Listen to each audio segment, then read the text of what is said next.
those romantic comedies and not think about how amazing it would be if our lives just so happen to fit those scenarios, or how whenever you come around I involuntarily smile, how we connect on so many levels. It inspires me to write a poem of sweet love words, or how whenever we're alone I can't help but be tempted to let our skin cells touch, igniting every nerve ending on my body to the point where I say, baby, tonight, let's do it with the lights on.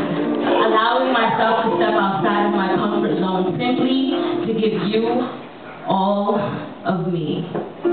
But oh, dear love, at the moment you're simply a figment of my imagination, because I am just a girl whose mind resides in the scenarios of the movies and who's never allowed herself to truly feel for someone else, whose heart is so guarded it feels like it may never step outside of its comfort zone, who enjoys temporary flings because long-term commitment is something she just can't manage. Perhaps I love this way because I got it as a kid. A fickle father who thought that his absence didn't mean a thing, but oh, how it affected me so.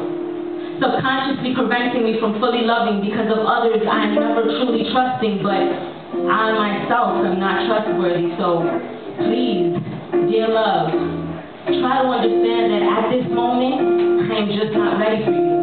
Because I am just a girl whose mind resides in the scenarios of the movies and whose insecurities and flaws compared to volumes of novels within a library. But please, have no fear, dear love. Because one day, I will be ready, and my reality will prove to be far greater than any Oscar-worthy movie ending. Thank you.